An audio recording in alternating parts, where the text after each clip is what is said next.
तो बाप होता, मुघलांचा तो बाप होता. आले किती गेले किती इडून गेला भरारा, आले किती गेले किती इडून गेला भरारा. संपला नाही आणि संपणार नाही माझ्या शिवबाचा दरारा, माझ्या शिवबाचा दरारा. अंधार फार झाला आता दिवा पाहिजे, महाराष्ट्राला पुन्हा एकदा जिजाऊचा शिवा पाहिजे. सर्वांना माझा नमस्कार, माझे नाव सुदीक्षा आहे. आज 19 फेब्रुवारी आपण छत्रपती शिवाजी महाराज यांची जयंती साजरी करत आहोत. छत्रपती शिवाजी महाराज हे एक आदर्श राजा होते. त्यांचा जन्म 19 फेब्रुवारी 1630 रोजी शिवनेरी किल्ल्यावर झाला. त्यांच्या वडिलांचे नाव शहाजीराजे भोसले आणि आईचे नाव जिजाबाई हे होते. छत्रपती शिवाजी महाराजांनी मराठा साम्राज्य स्थापन केले.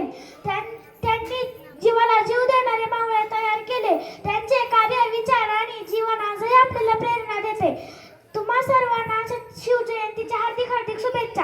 एवढे बोलून मी माझे भाषण संपवते.